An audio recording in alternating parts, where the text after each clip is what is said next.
Greetings and salutations, everyone. I hope everyone is still doing well, and welcome to, depending on wherever you may live or however you choose to read your clock this early morning, middle of the night bonus upload. Before we jump into it, a couple quick links. As many of you know, I rely on Patreon, PayPal, channel membership, and the merch to help the channel to continue to grow and go. Links to Patreon, PayPal, and channel membership is in the description below. Merch displayed directly under the video. Also, Dogman, Frightening Encounters, Volume 1 through 3, the audiobook versions. They were written and researched by Tom Lyons, narrated and produced by me, Jeff Nadolny. Those audiobooks are available on Audible, Amazon, and iTunes, links to which are also in the description as well.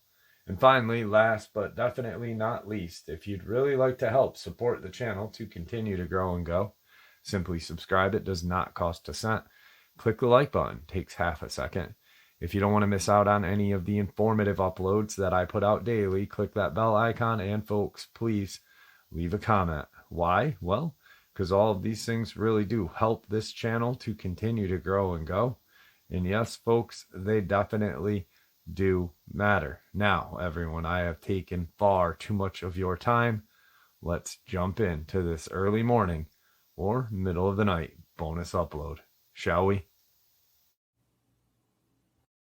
Hyperdimensional entities have been recognized, discussed, and warned about for literally a millennia throughout the history of humanity. Naturally, there are many people who scoff at the very idea of such beings, believing them to be fictitious inventions of the human mind. However, the fact that so many cultures, traditions, religions, and spiritualities have discussed the nature of these creatures, using different terms but essentially describing the same thing, gives credence to the idea that they exist. We have been cautioned for millennia that humanity is under a psychic attack by a group of energetic, discarnate beings that seed thoughts of judgment, separation, anxiety, anger, and fear in order to generate louche, negative emotional energy that they siphon off as food. In searching for what force is really behind the construction of the New World Order and the Gander conspiracy, one is bound to investigate these hyperdimensional entities, who may be the original handlers, puppet masters, and mind control perpetrators manipulating the whole of mankind, beyond the frequency band of normal perception. We have to take seriously the idea that the hidden rulers of the crazy world are invisible, or at least operate from frequencies beyond normal perception. After all, no one knows exactly where thoughts originate. If there were a force that could control which thoughts are being beamed into the mind, then every single living person would be vulnerable to psychic attack. These hyperdimensional entities are said to be able to infiltrate your mind, make their voice sound like yours, and entice you to do their bidding, all with the aim of generating fear, which is their food. Are they the gods of yore that demanded sacrifice? Are they evil spirits that possess people? Are they the masters of trickery who continually try to keep us in fear and out of our center of power, our heart? What follows is a list of 10 different traditions and cultures that describe these hyperdimensional entities using their own terms and ideas. Hyperdimensional entities, the Archons, or the Gnostics. The ancient Gnostics are named after gnosis, the Greek word for knowledge or insight. Gnosticism is a loosely organized religious and philosophical movement that flourished in the 1st and 2nd century AD. The Gnostics believed that the material world was a result of a primordial error on the part of the divine being, usually called Sophia, wisdom, or the Logos. They attributed the creation and control of the material world to a semi-divine, ignorant creature known who was called Saklas, the fool, or Luldaboth, the blind god, the Demiurge, from the Greek demiurgos, which means craftsman, but which the Gnostics meant as an architect or lesser creative force. The Gnostic mythology / cosmology, both Sophia and the demiurge are subordinate to the supreme being / cosmos, or God. The demiurge was antagonistic to anything spiritual and had a group of servants known as the Archons, Greek meaning ruler. The research of Gnostic scholar John Lash reveals that the Gnostics were early mystic shamans who reached high states of consciousness, knew their direct connection with the cosmos, and honored the importance of the female principle, Sophia, to live balanced lives. He concludes that the Catholic Church feared their power, so it killed them and banished the survivors underground. The Dead Sea Scrolls discovered in Qumran, Palestine, and the Nag Hammadi Codex, discovered in Egypt both in the 1940s, are important Gnostic texts which expose the truth about the Archons. Here's a quote from the Apocryphon of John, a Nag Hammadi text. They sought to overpower humanity in its psychological and perceptual functions, although they saw the human thinking was superior to theirs. For indeed their delight is bitter, and their beauty is depraved, and their triumph is in deception, leading astray, for their own structure is without divinity. The Gnostics were postulating the idea of a predatory alien presence that took delight in others' pain and that used deception as a tool. Disconnected from their own power without divinity, they became parasites that had to hijack the energy of others to survive.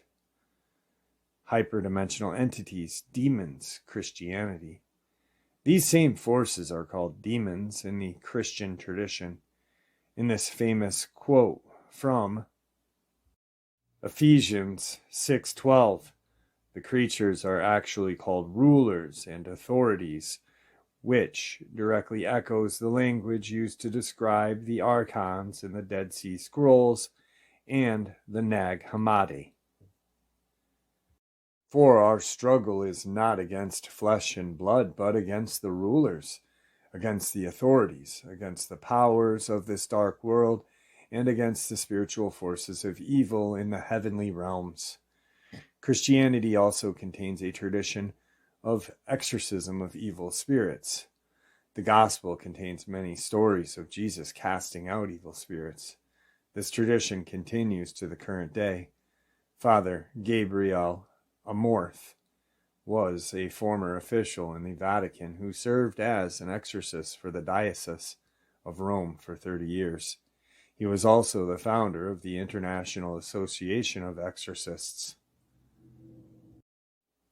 Hyperdimensional entities, Jinn, Arabian mythology. In pre-Islamic Arabia, before the rise of the Prophet Muhammad in the 6th century CE, Arabian mythology contains references to the Jinn or Djinn, who were considered to be supernatural spirits and could be good or bad. Jinn is classification of a number of different types of supernatural beings. The book of evolution of the concept of the Jinn from pre-Islam to Islam describes how they could appear as pure spiritual beings or angels or demons, as indicated by Ibn Manzur in Lisan al-Arab. The people of the Jahiliyyah called angels, peace be upon them, Jinn, because they are invisible from sight. They could also be tangible creatures, particularly with animal-like characteristics, as stated by the Encyclopedia of Religion and Ethics. Were not pure spirits, where there were often represented as hairy and often as having the form of an ostrich or a snake. The book mentions 4 specific types of jinn in the pre-Islamic world. Ghoul. We get the English word ghoul from this. The ghouls were desert demons believed to rob graves and devour corpses. They seem to appear in many different forms, often animalistic. They could appear and disappear like the light of a torch. They left a physical corpse behind when killed. Thus, the poem by Tahaba Sharan. I spent the night leaning on her, waiting for the morning to see what I caught. Then I found 2 eyes and an ugly head similar to the head of a cat with a forked tongue. Salah.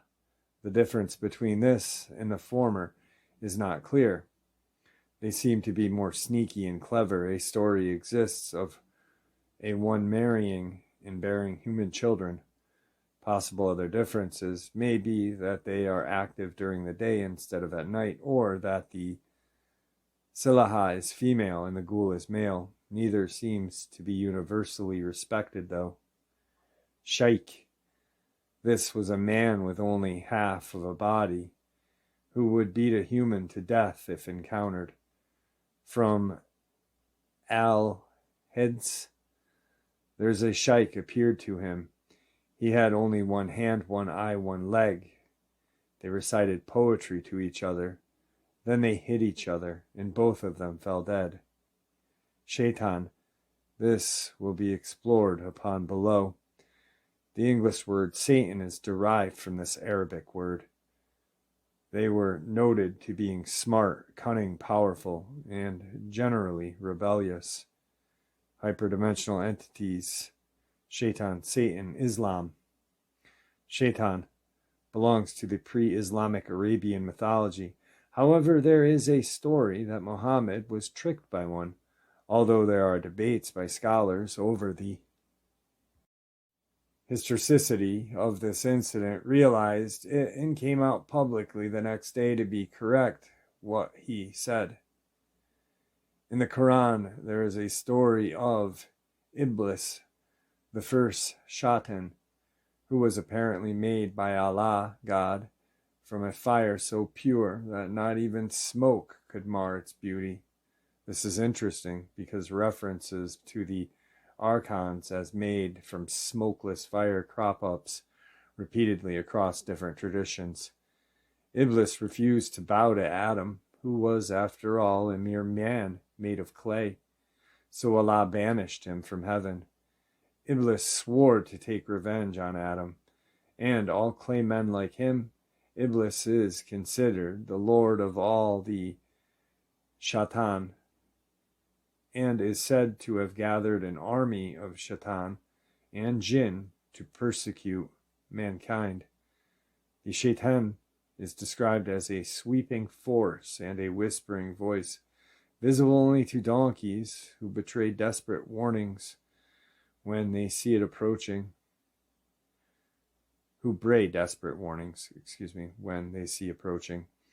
This again is noteworthy since this highlights the theme that these hyperdimensional entities are outside the normal range of normal human perception, but not outside the perceptions of other creatures, such as animals like donkey or cats, and not outside the range of human perception when a person, through will, intent, or even psychedelics, expands his or her perception range. Number 5, hyperdimensional entities, hostile forces. Suri Aurobindo, the mother, Randolph Steiner. Suri Aurobindo was an Indian sage who founded Integral Yoga. He wrote about the Archons using the term hostile forces. The adverse force, is the power that keeps up ignorance and darkness in the world. It can only be destroyed when mankind is no longer in love with ignorance and darkness. Each Sadek has to push it out of contact with his being. When it is gone from him, then there will no longer be any serious difficulties in his sadhana or practice.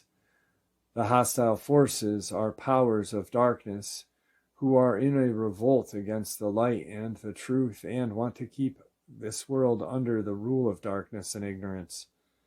Whenever anyone wants to reach the truth, to realize the divine, they stand in the way as much as possible. Sometimes they possess men in order to act through them. Sometimes they take birth in a human body.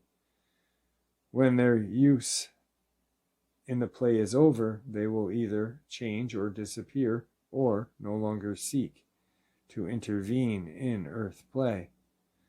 The mother, a woman closely associated with Sri Aurobindo and his work, talks about it here as she alludes upon a spiritual possession and demonic possession. Question: when a being is possessed by a hostile force, what becomes of his psychic? Mother: it depends on the degree of possession. Usually it is something progressive. First, there is an influence under which one comes.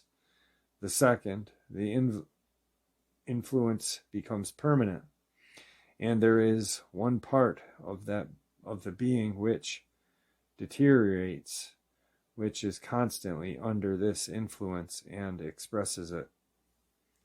After this, the being which has cast its influence tries to enter that part.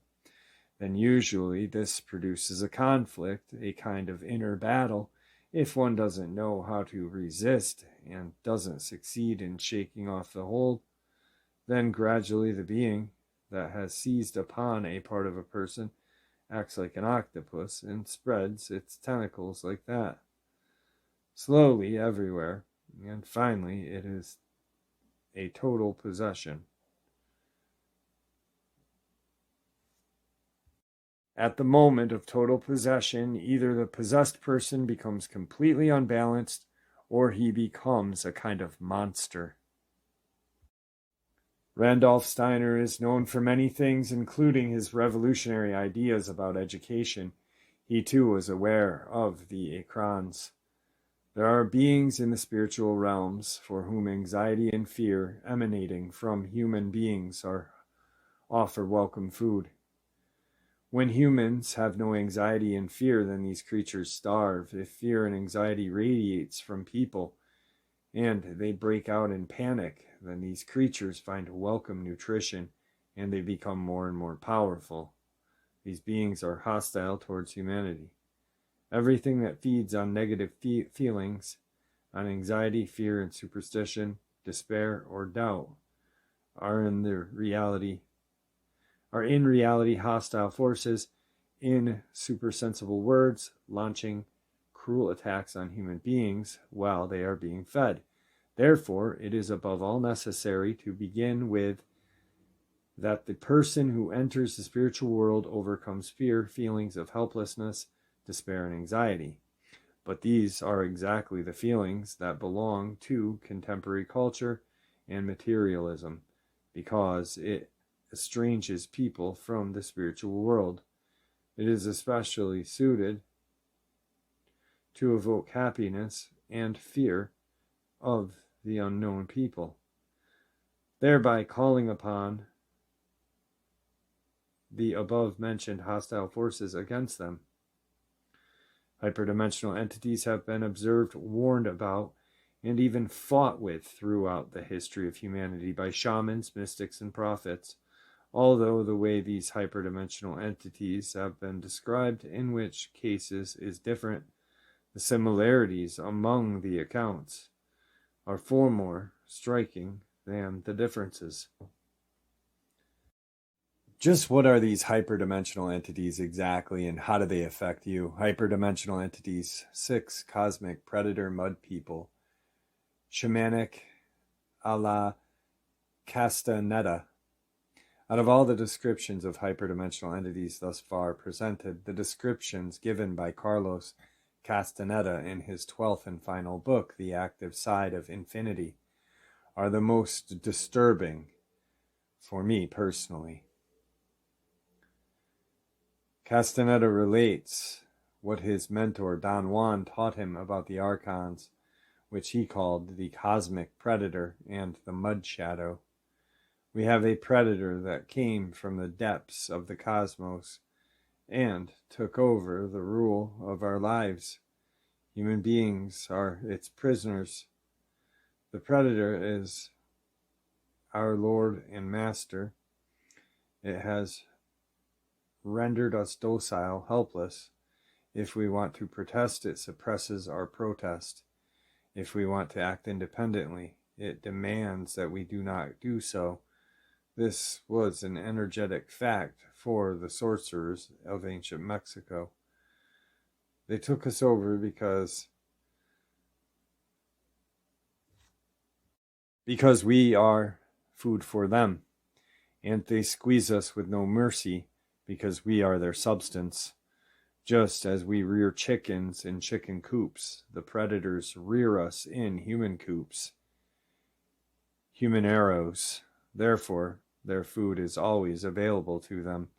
Sorcerers believe that the predators have given us our system of belief, our ideas of good and evil, our social mores.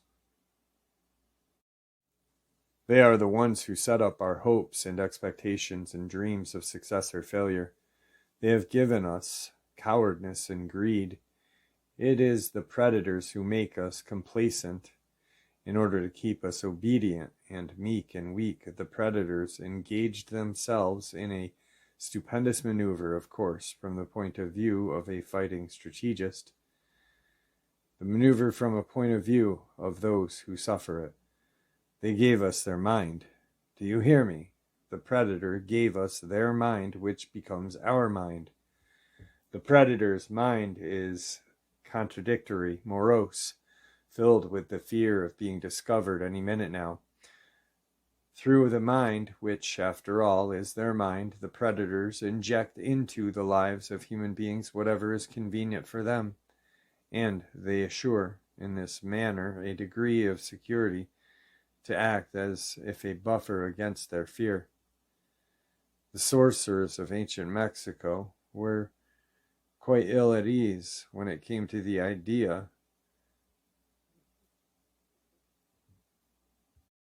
of when the predator made its appearance on Earth. They reasoned that man must have been a complete being at one point, with stupendous insights, feats of awareness that are mythological legends nowadays.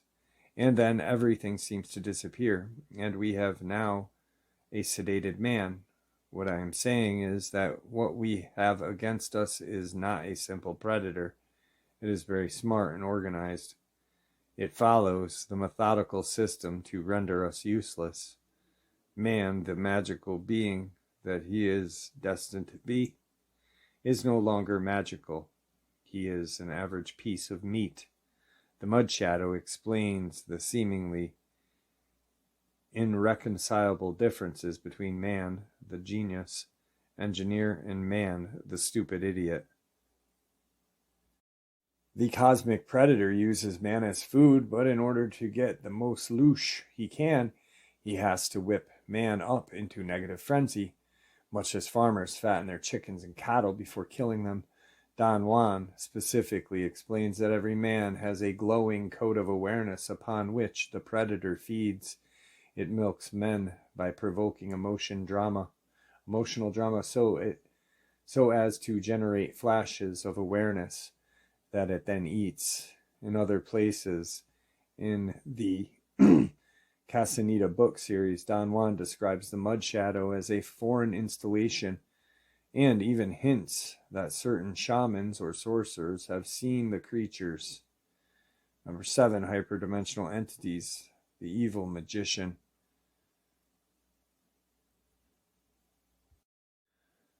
The Russian mystic George Gurdjieff echoed the same idea of man being a dulled creature, robbed of his power. Gurdjieff believed most people lived their lives in a kind of hypnotic trance or waking sleep. He illustrated this in his story of the evil magician. There was an evil magician. He lived deep in the mountains and the forests, and he had thousands of sheep. But the problem was that the sheep were afraid of the magician, because every day the sheep were seeing that one of them were being killed for his breakfast, another was being killed for his lunch. So they ran away from the magician's ranch, and it was a difficult job to find them in the vast forest. Being a magician, he used magic. He hypnotized all the sheep and suggested to them, first of all, that they are immortal, and that no harm was being done to them when they were skinned, that on the contrary, it would be very good for them, and even pleasant. Secondly, he suggested that the magician was a good master who loved his flock so much that he was ready to do anything in the world for them.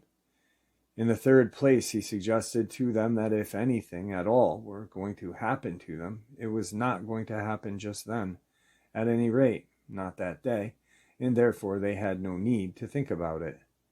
He then told different sheep. To some, "You are a man. You need not to be afraid. It is only the sheep who are going to be killed and eaten, not you. You are a man, just like I am." Some other sheep were told, "You are a lion. Only sheep are afraid. They escape. They were cowards. You are a lion. You should prefer to die than to run away. You don't belong to the sheep." So when they are killed, it is not your problem. They are meant to be killed. But you are the most loved of friends in the forest. In this way, he told every sheep different stories, and from the second day, the sheep stopped running away from the house. They still saw other sheep being killed and butchered, but it was not their concern. Somebody was a lion, somebody was a tiger, somebody was a man, somebody was a magician, and so forth. Nobody was a sheep except the one who was being killed. This way, without keeping servants, he managed thousands of sheep. They would go into the forest for their food, for their water, and they would come back home, believing always one thing: it is some sheep who are going to be killed, not you. You don't belong to the sheep. You are a lion, respected, honored, a friend of the great magician. The magician's problems were solved, and the sheep never ran away again. Gurdjieff believed humanity was not only like a flock of sheep, but also food for the moon, a concept which is well explained here. In the fourth way, creation proceeds outward and downward from a central point called Sun Absolute. Creation passes through multiple levels known as cosmio, or worlds, and finally reaches the level corresponding to Earth. Due to specific cosmic circumstances, organic life on Earth is necessary for receiving this energy of creation and transforming this into a form that is passed further along to feed the moon, which is said to be growing.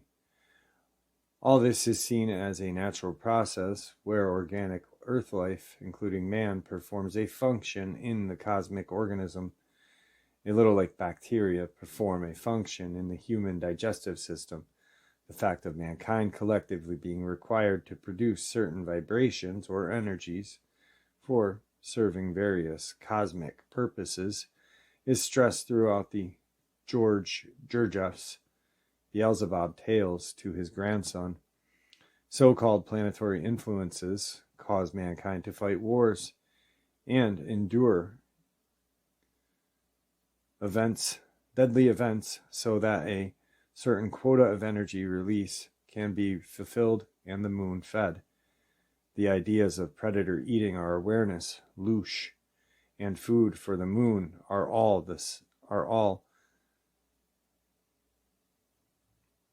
Number 8, hyperdimensional entities. Wetiko, Native American. In slight contrast to the view of the Archons as presented in the works of Castaneda, and elsewhere. The Native American Indian tradition conceived hyperdimensional entities as a mind virus, which they called Wetiko. The Wetiko is based on an unconsciousness of collective psyche. Wetiko is a master of distraction, making us look outside of ourselves and find issues and problems there, rather than looking within. We find people or groups outside of ourselves to match our projections of evil or darkness, then falsely believe the darkness is only outside of ourselves. This becomes a self-perpetuating feedback loop where we become unwitting of the Wetiko.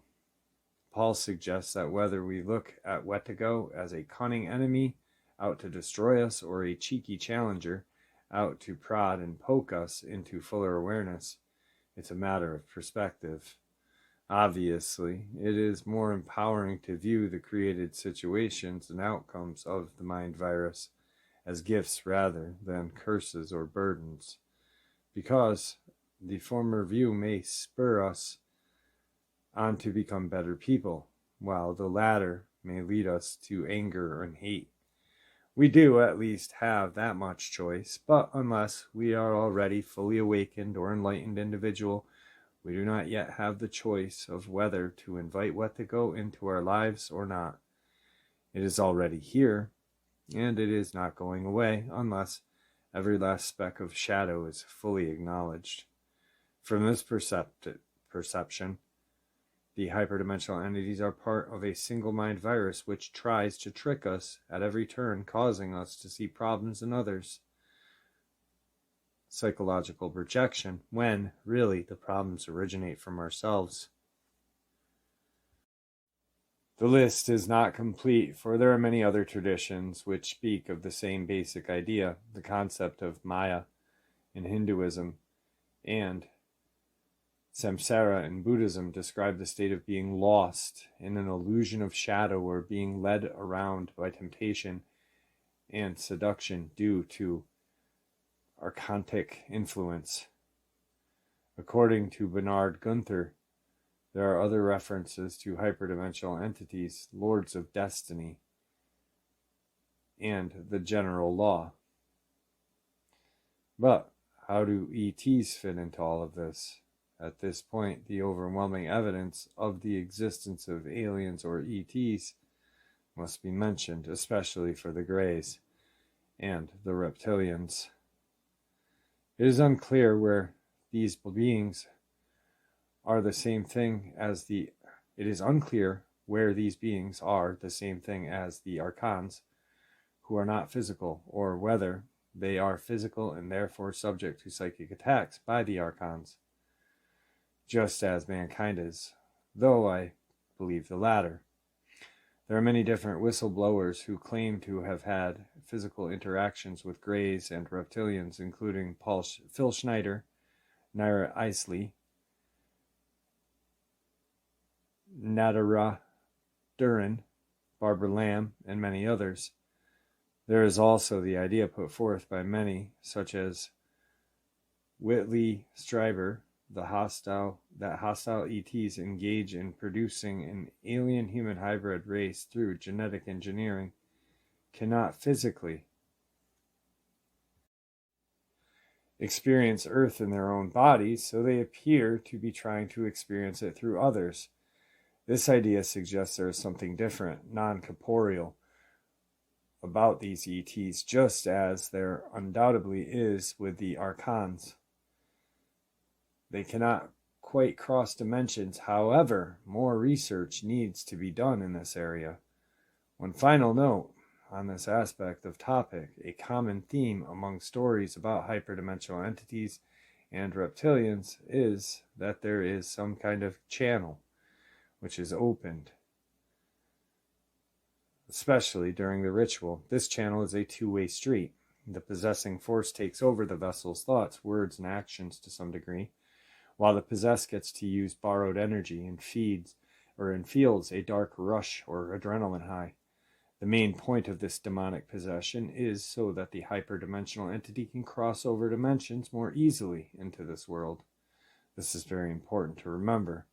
When looking at the sick, sexual, and sacrifice satanic rituals performed by the elite at places like Bohemian Grove, David Icke's take on this: while archons can come into our reality, it takes so much energy for them to remain in our frequency that they cannot stay very long. So they have possessed the elite New World Order families, who are essentially archon families, who channel them and bring about their agenda on Earth. The British royal family, psychopathic CEOs, pedophilic leaders are expressions of the archon mentality on Earth.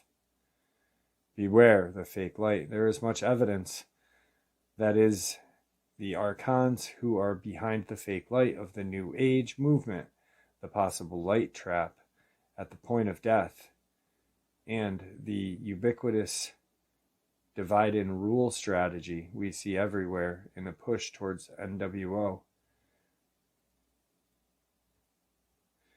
In order to capture and control the widest possible spectrum of souls, the corrupt demiurge split its agents into two seemingly opposite teams, dark versus false light. What matters most to the demiurge is what we worship it or ones of its agents, regardless if they are on the light team or dark team. The corporate demiurge is an entropic system of artificial induced separation consciousness that is slowly dying, and it depends on harvesting the energy from the souls incarnated within its system in order to preserve its existence. And there we have it, folks. I do hope you all enjoyed this early morning or middle of the night bonus upload as much as I enjoyed sharing it with you. I'd like to thank you all for supporting the channel. It is your support that keeps this channel growing and going, and what gives us all a place and a chance to share our experiences and theories judgment-free. Everyone is simply treated with the respect we deserve. Please stay safe, happy, healthy, and ever vigilant, keeping an eye on our children, pets, family, and friends. These creatures are real. These events have happened. Share this information with those you love and care about, and it may just help save their lives someday. Until next time, never stop asking questions, never stop searching for the truth, and God bless you all.